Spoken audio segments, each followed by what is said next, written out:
संबोधन आपको सुनवा देते हैं। नमस्कार।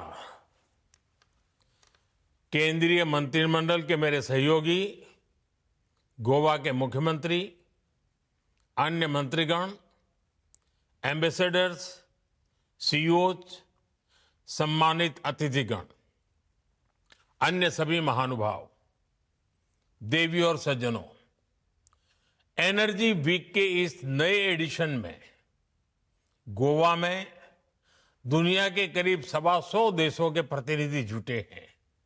आप एक एनर्जी सिक्योर और सस्टेनेबल फ्यूचर पर चर्चा करने भारत आए हैं। मैं आप सभी का स्वागत करता हूं, अभिनंदन करता हूं। साथियों, इंडिया एनर्जी वीक बहुत ही कम समय में डायलॉग और एक्शन का एक ग्लोबल प्लेटफॉर्म बनकर उभरा है। आज एनर्जी सेक्टर के लिए भारत बहुत बड़े अवसरों की धरती है। भारत दुनिया की फास्टेस्ट ग्रोइंग मेजर इकोनॉमी है, यानी हमारे यहां एनर्जी प्रोडक्ट्स की डिमांड लगातार बढ़ रही है।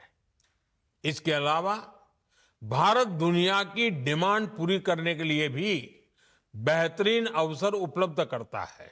आज हम दुनिया में पेट्रोलियम प्रोडक्ट्स के टॉप 5 एक्सपोर्टर्स में से एक हैं। दुनिया के 150 से ज्यादा देशों तक हमारी एक्सपोर्ट कवरेज है और भारत की ये क्षमता आपके बहुत काम आने वाली है। इसलिए एनर्जी वीक का ये प्लेटफॉर्म हमारी पार्टनरशिप को एक्सप्लोर करने का बहुत ही उत्तम स्थान है। मैं आप सभी को बहुत सारी शुभकामनाएं देता हूं। फ्रेंड्स, अपनी बात आगे बढ़ाने से पहले मैं एक बड़े डेवलपमेंट की चर्चा करना चाहूंगा। कल ही भारत और यूरोपियन यूनियन के बीच एक बहुत बड़ा एग्रीमेंट हुआ है। दुनिया में लोग इसकी चर्चा मदर ऑफ ऑल डील्स के रूप में कर रहे हैं।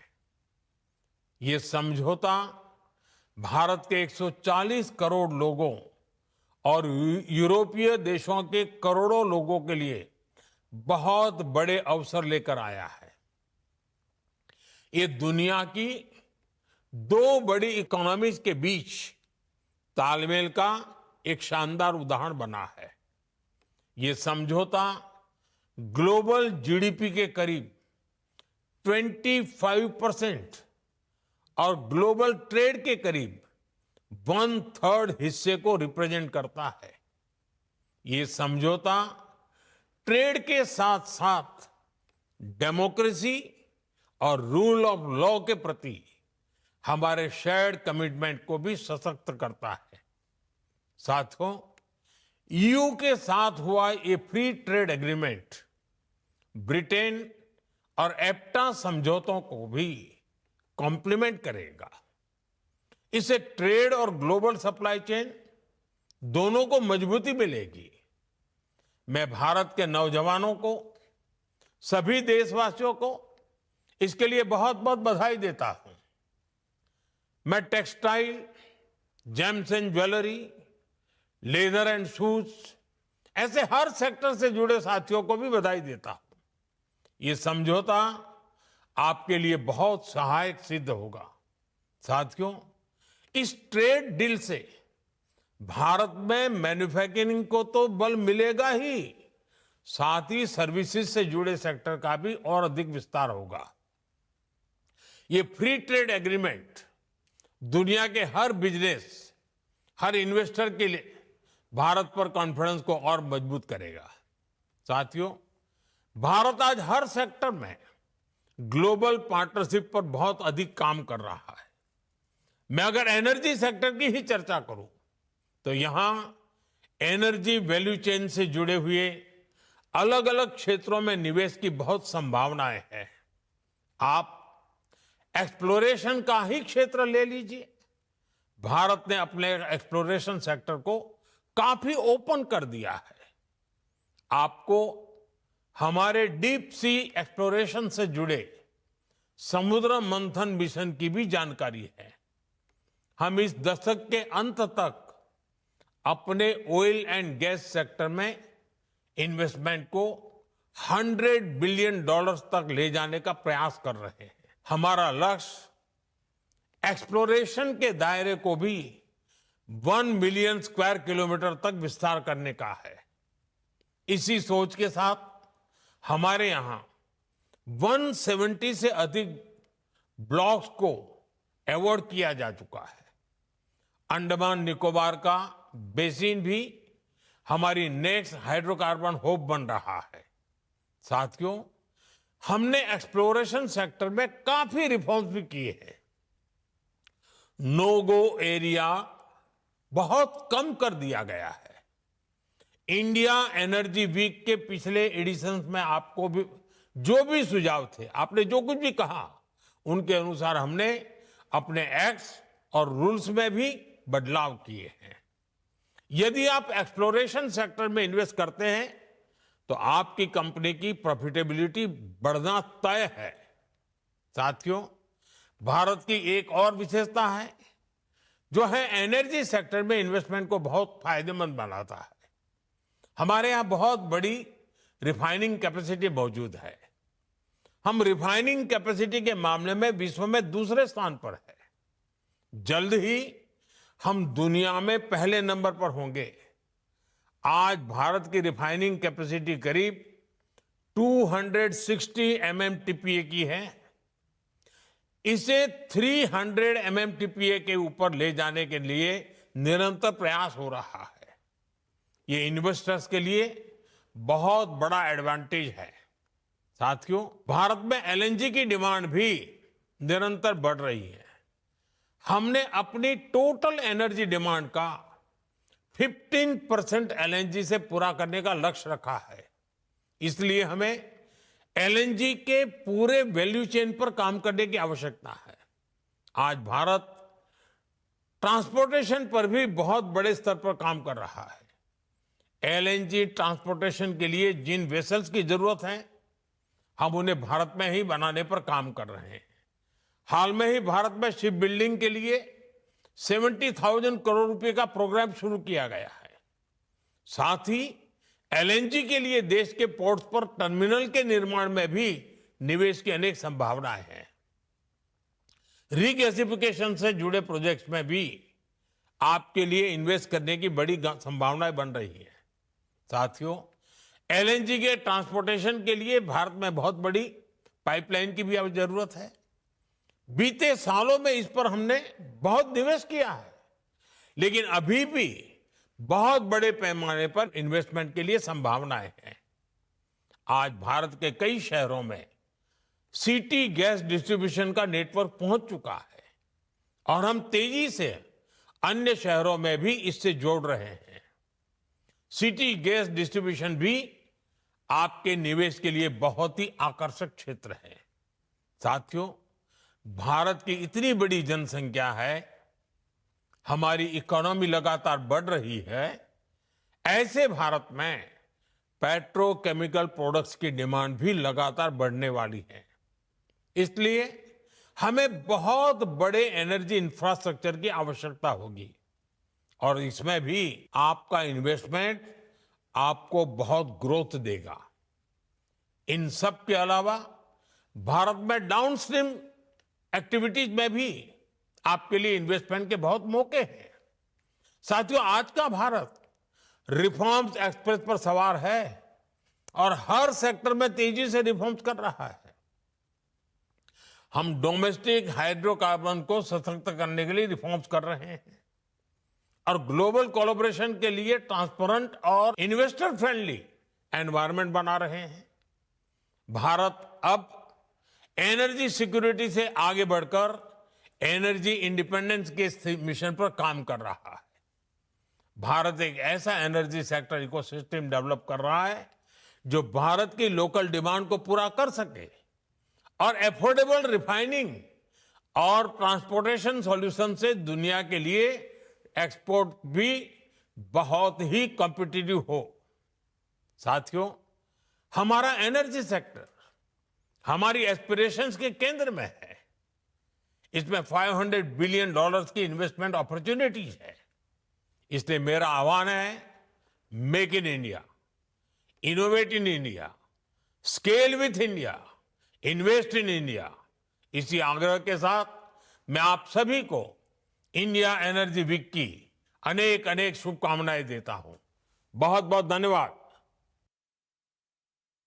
तो गोवा में इंडिया एनर्जी वीक कार्यक्रम का शुभारंभ और इस पूरे कार्यक्रम को वीडियो संदेश के जरिए प्रधानमंत्री नरेंद्र मोदी ने संबोधित किया। इस दौरान अपने संबोधन में प्रधानमंत्री नरेंद्र मोदी ने कई सारी बड़ी बातों का जिक्र किया। उन्होंने क्या कुछ कहा वो आपको बताते हैं। इंडिया एनर्जी वीक बहुत कम समय में संवाद का ग्लोबल प्लेटफॉर्म बना है, ये बात प्रधानमंत्री की तरफ से कही गई। इसके साथ ही उन्होंने इस कार्यक्रम को संबोधित करते हुए कहा कि आज एनर्जी सेक्टर के लिए भारत बहुत बड़े अवसरों की धरती है, क्योंकि लगातार पूरी विश्व की नजर इस समय भारत पर है। भारत दुनिया की सबसे तेज गति से उभरती हुई अर्थव्यवस्था भी बनती हुई नजर आ रही है। ये बात भी प्रधानमंत्री ने कही, क्योंकि लगातार भारत के साथ बाकी जो अन्य देश हैं वो एक एक करके FTA भी हो रहा है और वहीं भारत में ऊर्जा उत्पाद की मांग लगातार बढ़ रही है। भारत दुनिया की मांग पूरी करने के लिए बेहतरीन अवसर है, क्योंकि पूरी दुनिया की तरफ से जो मांग है वो भारत उन मांगों को लगातार पूरा कर रहा है और ये बेहतरीन अवसर उपलब्ध कराता है। साथ ही भारत 5 टॉप पेट्रोलियम निर्यातकों में से एक है, जो अपने आप में भारत की अर्थव्यवस्था को मजबूत कर रहा है। भारत के निर्यात की अगर हम बात करें तो निर्यात का दायरा 150 देशों तक है, क्योंकि लगातार निर्यात जो है भारत का वो भी बढ़ रहा है और भारत आत्मनिर्भर हो रहा है। ये प्लेटफॉर्म हमारी एनर्जी साझेदारी को मजबूत करने का उत्तम स्रोत है। Energy week, India energy week का जिक्र प्रधानमंत्री ने किया और साथ ही कहा कि भारत EU समझौते की दुनिया में चर्चा हो रही है, जिसे मदर ऑफ डील्स भी कहा जा रहा है। उसका भी जिक्र प्रधानमंत्री ने कहा कि भारत EU के साथ जो FTA बहुत जल्द होने जा रहा है आज, उसका भी जिक्र प्रधानमंत्री ने कहा और कहा कि इस समझौते को मदर ऑफ ऑल डील्स का नाम दिया जा रहा है। साथ ही प्रधानमंत्री ने कहा कि इस समझौते से भारत और EU के लोगों को बहुत सारे अवसर मिलेंगे। दुनिया की 2 बड़ी अर्थव्यवस्था के बीच तालमेल का समझौता नजर आएगा। साथ ही ट्रेड डील से भारत मैन्युफैक्चरिंग को भी बल मिलेगा। तो ये तमाम बातें प्रधानमंत्री नरेंद्र मोदी की तरफ से कही गई। इसी के साथ आपको बता दें कि परीक्षा से पहले छात्रों का मनोबल बढ़ाने के लिए एक बार फिर से परीक्षा पे चर्चा कार्यक्रम अब वापस आ चुका है। जी हाँ, इस बार प्रधानमंत्री नरेंद्र मोदी ने दिल्ली के साथ साथ तमिलनाडु के कोयम्बटूर, छत्तीसगढ़ के रायपुर, गुजरात के देवमोगरा और असम के गुवाहाटी के छात्रों से सीधे बातचीत की, सीधे संवाद किया, जिससे भारत के पूर्व, पश्चिम, उत्तर, दक्षिण और दिल की आवाजें एक ही प्लेटफॉर्म पर एक साथ नजर आई। परीक्षा पे चर्चा इस एडिशन में 4.5 करोड़ से ज्यादा रजिस्टर्ड प्रतिभागी और इनके अलावा 2.26 करोड़ से ज्यादा ऐसे लोग थे जिन्होंने परीक्षा पे चर्चा से जुड़ी अलग अलग एक्टिविटीज में हिस्सा लिया। इस साल परीक्षा पे चर्चा से जुड़ने वाली की कुल संख्या की अगर हम बात करें तो वो 6 करोड़ 76 लाख से ज्यादा हो गई है। आपको दिखाते हैं।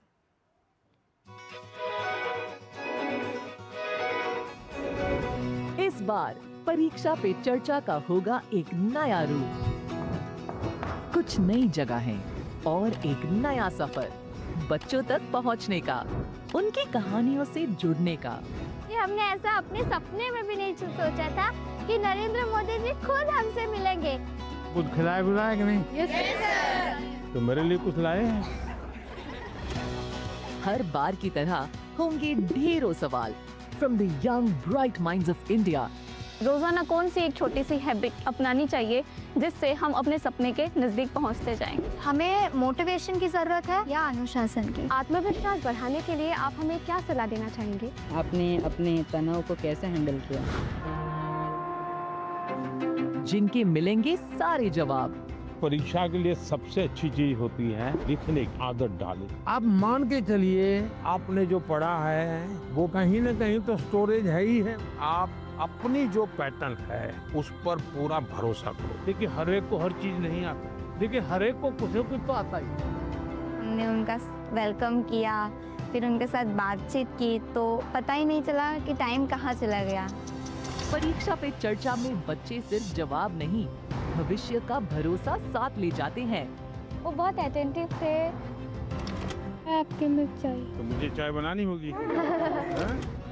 ये आपकी हैंड राइटिंग है? Yes sir. अरे वाह। सारी दुनिया तेरे पीछे मुश्किलों से लड़ता चल, बढ़ता चल, तू बढ़ता चल।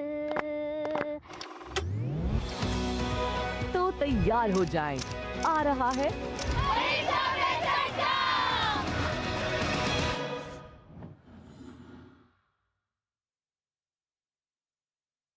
न्यूज पंच के प्रायोजक हैं देगी मिर्च का तड़का, अंग अंग फड़का, MDH की देगी मिर्च।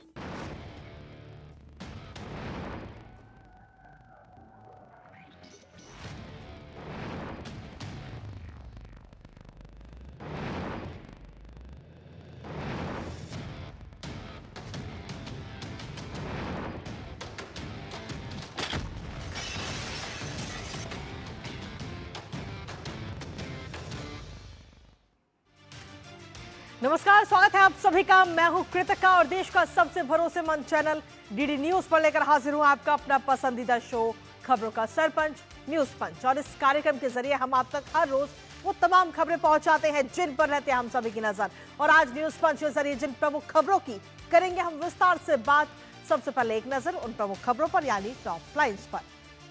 और टॉप लाइन्स के जरिए सबसे पहली और प्रमुख खबर आपको बता दें, जहां मदर ऑफ डील्स पर आज समझौता जो है उस पर हस्ताक्षर होने जा रहे हैं, जिसमें सीधे तौर पर 2 अरब लोगों का ये पूरा बाजार होगा। आखिर इस मदर ऑफ डील्स क्यों कहा जा रहा है और इससे किस तरीके से फायदा होगा भारत और EU देशों को, बताएंगे इस पूरी खबर के बारे में विस्तार से। इसके साथ ही जो दूसरी प्रमुख खबर है वो है कांग्रेस पार्टी से जुड़ी। जी हां, जहां तानाशाह राहुल गांधी कहा गया है, कांग्रेस के एक पूर्व नेता है, उनकी तरफ से यह बयान सामने आया। और साथ ही उन्होंने जो कांग्रेस के अंदर जिस तरीके से चीजें नजर आ रही हैं, अंदरूनी कलह है, उसको भी निकालकर सामने रखा, पूरी कांग्रेस की पोल खोलकर रख दी है। कौन है वो नेता और क्या कुछ कहा है उन्होंने, बताएंगे आपको। लेकिन साथ ही तीसरी प्रमुख खबर भी आपको बता दें, जहां मंदिरों में हिंदुओं के जो मंदिर है वहां पर गैर हिंदुओं की एंट्री बैन करने की बात कही जा रही है। हालांकि इस प्रस्ताव पर अभी मोहर लगना बाकी, बताएंगे इस पूरी खबर के बारे में भी विस्तार से आपको। तो चलिए शुरुआत करते हैं पहली और प्रमुख खबर के साथ, जहां आपको बता दें कि भारत विकसित राष्ट्र की ओर तेजी से कदम बढ़ा रहा है। हाल ही में कई देशों के साथ फ्री ट्रेड एग्रीमेंट हुआ और अब इसमें एक और नाम जुड़ने वाला है और वो है यूरोपीय यूनियन का।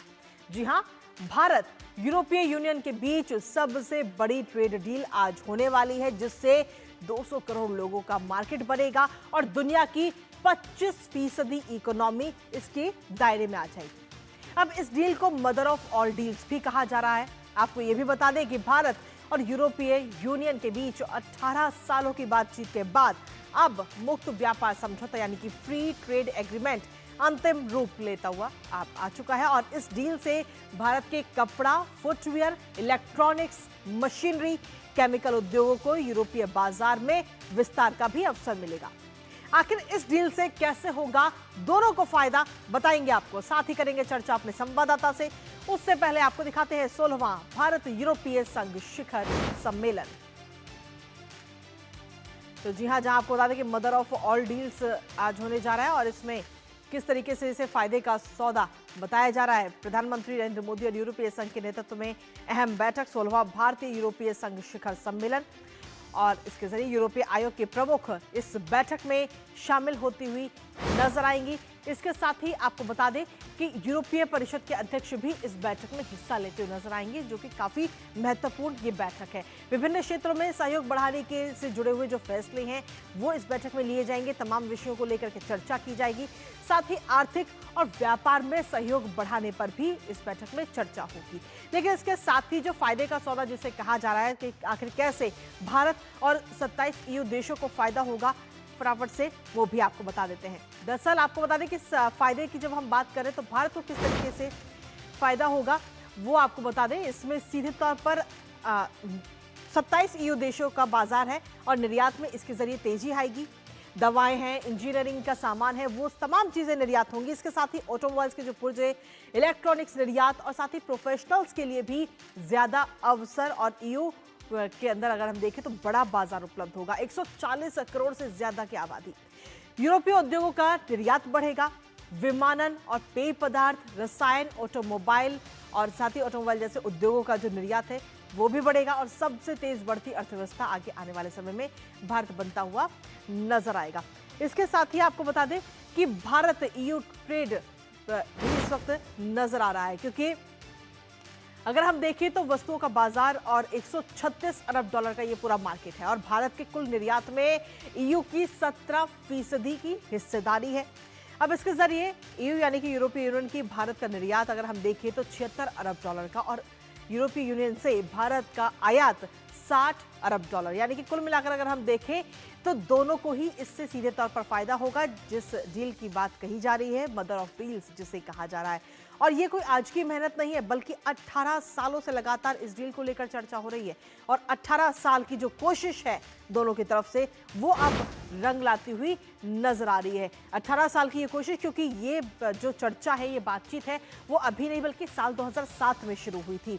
Broad based trade and investment agreement से इसकी शुरुआत हुई थी, जो अब एक बड़ा रूप ले रही है। भारत की बढ़ती अर्थव्यवस्था से EU जो है, यूरोपीय यूनियन जो है, वो जोड़ना चाहता था और इसीलिए ये डील के जरिए कहीं ना कहीं दोनों को फायदा होगा।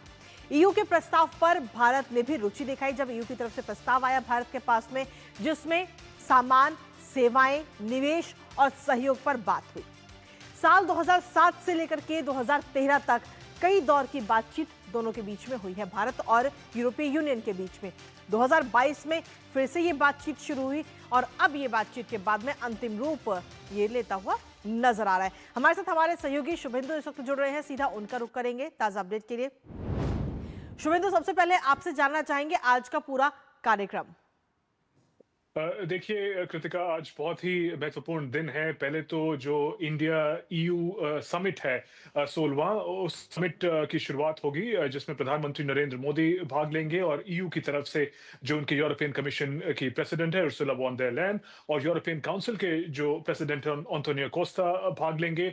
और आज ही के दिन जो कंक्लूजन होगा FTA का, जिसकी हम बात कर रहे हैं, जो सबसे बड़ा टेक अवे होगा आज के एंगेजमेंट का, वो उसका कंक्लूजन मार्क होगा। और इस FTA के साथ है, जिसको कि मदर ऑफ ऑल डील्स कहा जा रहा है, एक बहुत ही विशाल इकोनॉमिक एक समूह बनेगा। करीब एक साल लगेगा इसको एक्टिवली इंप्लीमेंट होने में, लेकिन इन प्रिंसिपल सोचिए कि भारत के 140 करोड़ और यूरोप के करीब 40 करोड़ पॉपुलेशन जब मिलती है, करीब 2 बिलियन पॉपुलेशन का एक ओपन मार्केट बनेगा।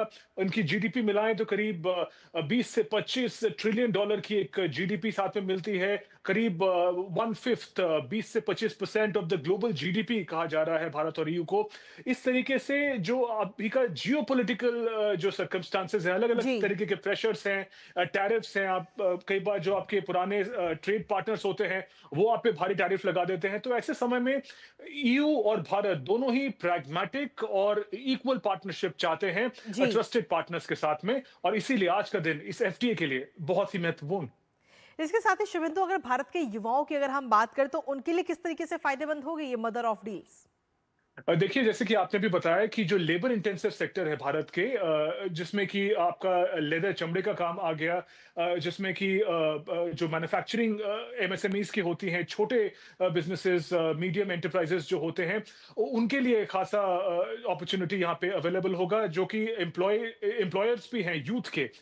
तो मोबिलिटी जो यूथ की है उसका भी मौका मिलेगा। यहाँ पे सिर्फ हम गुड्स की बात नहीं कर रहे हैं, सर्विसेज की भी बात कर रहे हैं। हम जानते हैं कि IT, इंफॉर्मेशन टेक्नोलॉजी के एरिया में भारत की लीडरशिप है। अगर वर्कफोर्स मोबिलिटी में भी क्लैरिटी मिलती है इस फ्री ट्रेड एग्रीमेंट में, ना सिर्फ गुड्स बट सर्विसेज भी, तो वहां पे जो भारतीय युवा हैं उनको नौकरी करने के लिए, नए अपॉर्चुनिटीज के लिए यूरोप 27 जो डेवलप कंट्री है वहां उन्हें मौका मिल सकता है। तो देखना होगा कि गुड्स और सर्विसेज के बीच किस तरीके का बैलेंस स्ट्राइक कर पाती है ये FTA, और उस पर निर्भर करेगा कि यूथ जो भारत की है उनके लिए क्या मौके होंगे।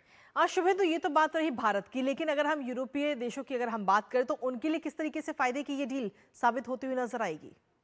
देखिए, हमें यूरोप की इकोनॉमी को समझना पड़ेगा। हालांकि ईयू का जो इकोनॉमी है वो इन प्रिंसिपल ऑन पेपर करीब $20 ट्रिलियन की है पूरे समूह की, अगर हम बात करें, लेकिन उसमें स्टैग्नेंसी है। वो एक डायनामिक मार्केट की तलाश में भी है जहां पे वो अपना स्टेट ऑफ द आर्ट जो सामान है, मैन्युफैक्चरिंग है, उसको बेच सके।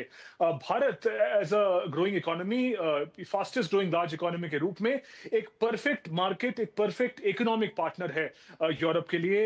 एडवांस मशीनरी की बात करें, एयरक्राफ्ट मैन्युफैक्चरिंग की बात करें, इन सभी एरिया में यूरोप को तलाश है एक ऐसे मार्केट की जो जिसमें इन चीजों का कंजम्पशन हो। और भारत उस लिहाज से एक आइडियल मार्केट है, ग्रोइंग मार्केट है। एविएशन की बात करें, एडवांस मशीनरी की बात करें, जिसमें कि हमारे खुद के सप्लाई चेन स्ट्रेंथन होंगे, इन सभी लिहाज से एक विन विन पार्टनरशिप है। जहां जिसका स्ट्रेंथ है और जहां जिसकी वीकनेसेस हैं, उनको बैलेंस करते हुए ये एफटीए आगे बढ़ने वाला है। इसके साथ ही अगर अब भारत की हम बात करें तो हमारा लक्ष्य है 2047 तक विकसित होना, और विकसित होने के लिए देश के हर राज्य का भी जरूरी है विकसित होना, और साथ ही हर क्षेत्र में विकसित होना भी और आत्मनिर्भर होना भी। और इस डील के मुताबिक 2047 के इस लक्ष्य को पाने में कितनी मदद मिलेगी इस डील से हमें? एक बहुत बड़ी बात होगी। जैसे कि आपने बताया कि ट्रेड वॉल्यूम जो है भारत और ईयू के बीच में फिलहाल 2024 के अगर हम आंकड़े देखें तो $136 बिलियन का है, और ये जो आंकड़ा पहुंचा है करीब पिछले दशक में 90% तक ये आंकड़ा बढ़ा है। जबकि अभी टैरिफ्स और टैक्सेस वगैरह लगती हैं भारत जो भी चीजें एक्सपोर्ट करता है ईयू में। एक बार ये एफटीए अगर आ जाता है तो काफी डोमेन्स है जहां पे जो टैक्स होता है, जहां पे अगर मैं हमारा कोई इंडियन बिजनेस है जो कि सामान बेचना चाहता है ईयू में, उसको 10% टैक्स देना पड़ता है। अगर वो टैक्स रेट घटा के 0 कर दिया जाए तो यूरोप की किसी कंपनी के बराबर ही मौके भारत की जो कंपनियां हैं, भारत के जो स्टार्टअप्स हैं, उनको मिलेगा। तो हम इमेजिन कर सकते हैं कि कितनी तेजी से फिर ये जो ट्रेड है वो आगे बढ़ेगा दोनों देशों के लिए, भारत के लिए खासकर, भारत की जो ग्रोइंग कंपनीज हैं उनके लिए, जो लेबर इंटेंसिव कंपनियां हैं जिसकी हमने बात करी, और उसका प्रभाव सीधा भारत की जीडीपी और भारत का जो लक्ष्य है विकसित भारत बनना 2047 तक, उसकी तरफ काफी तेजी से आगे बढ़ पाएगा। और हमें एक चीज याद रखना होगा, ईयू अपने आप में कोई देश नहीं है, ये 27 डेवलप देशों का समूह है। तो एक अग्रीमेंट, एक सिग्नेचर के जरिए भारत के जो एंटरप्रेन्योर्स हैं, जो उद्यमी हैं, उनको 27 डेवलप कंट्री यूरोप के उनको free trade without any taxes access मिलने वाला है। जी, अब इस डील को लेकर अंतर्राष्ट्रीय स्तर पर भी काफी चर्चाएं हो रही है। हर ओर इस डील की चर्चा है कि mother of all deals, Bharat और ईयू के बीच में जो समझौता। लेकिन अब इस डील के बाद में क्या जो दुनिया के बाकी देश हैं वो भी भारत की तरफ आकर्षित होते नजर आएंगे? क्योंकि पिछले कुछ समय में हमने देखा है कि कई देशों के साथ एक के बाद एक एफटीए साइन हुए हैं। बिल्कुल, जब हम कहते हैं कि Bharat fastest growing large economy है तो भारत के साथ पार्टनरशिप सभी के हित में है। इसीलिए जो अभी तक के एफटीए हुए हैं, जो अलग अलग देशों के साथ हुए हैं, उस पे हम उसकी हम बात कर सकते हैं, यूके के साथ, ऑस्ट्रेलिया के साथ, न्यूजीलैंड के साथ। हालांकि उनका इम्प्लीमेंटेशन में अभी समय है, लेकिन सभी देश ऐसी एक जोन के साथ, ऐसे एक देश के साथ पार्टनरशिप करना चाहते हैं जहां की इकोनॉमी जो है वो स्टेबल है, जो तेजी से बढ़ रही है, पॉलिटिकल क्लाइमेट तेजी है, तेजी से और बड़े स्टेबल तरीके से इकोनॉमी को आगे बढ़ा रहा है। क्योंकि हमें जियोपॉलिटिक्स को भी देखना होगा कृतिका, ये ऐसा समय है जहां पे जो कुछ बहुत पावरफुल देश हैं वो अलग अलग तरीके की इकोनॉमिक डिप्लोमेसी, भले वो टैरिफ की बात करें, भले वो डेट डिप्लोमेसी की बात करें, उस तरीके से वो अपनी इकोनॉमी को तो मजबूत करते हैं, लेकिन जो ग्लोबल इकोनॉमी है, जो उनसे कमजोर इकोनॉमीज हैं, उन पे काफी ज्यादा प्रेशर और प्रभाव डाल रहे हैं। तो ऐसे समय में एक रीओरिएंटेशन का समय है। दुनिया भर की जो अर्थव्यवस्थाएं हैं वो चाहती हैं कि वो अब ऐसे नए पार्टनर्स ढूंढे जिनके साथ एक stable, pragmatic and forward looking partnership कर पाए। और सभी लिहाज से भारत जो है एक बहुत ही महत्वपूर्ण इकोनॉमिक पार्टनर की तरह उभर के आया है, जिसका नतीजा है कि ईयू और भारत के बीच जो एफटीए है उसका कंक्लूजन आज अनाउंस होने वाला है। बहुत बहुत शुक्रिया शुभेंदु, तमाम जानकारी हमारे साथ साझा करने के लिए और इस महत्वपूर्ण और जरूरी मुद्दे को बेहद ही आसान भाषा में हमारे दर्शकों तक पहुंचाने के लिए आपका शुक्रिया। तो सीधे तौर पर मदर ऑफ ऑल डील्स जिसे कहा जा रहा है, इस पर हमारी नजर लगातार बनी हुई है। लेकिन इसी बीच फिलहाल न्यूज पंच में मुझे और हमारी पूरी टीम को दीजिए अनुमति, दोपहर 2 बजे फिर होगी आपसे मुलाकात। तब तक के लिए नमस्कार।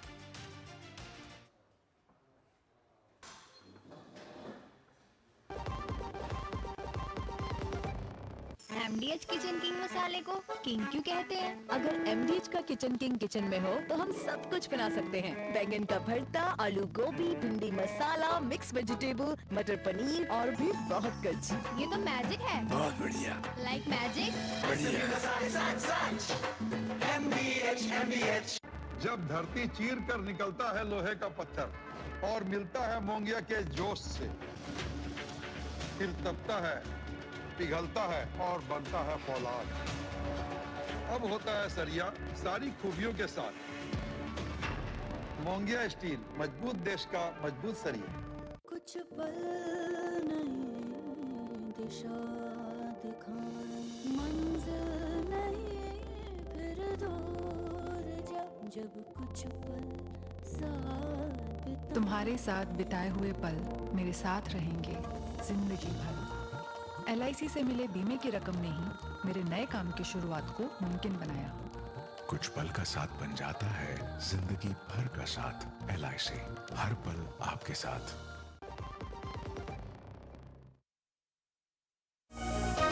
जिंदगी एक गणित है और भविष्य एक कैलकुलेशन।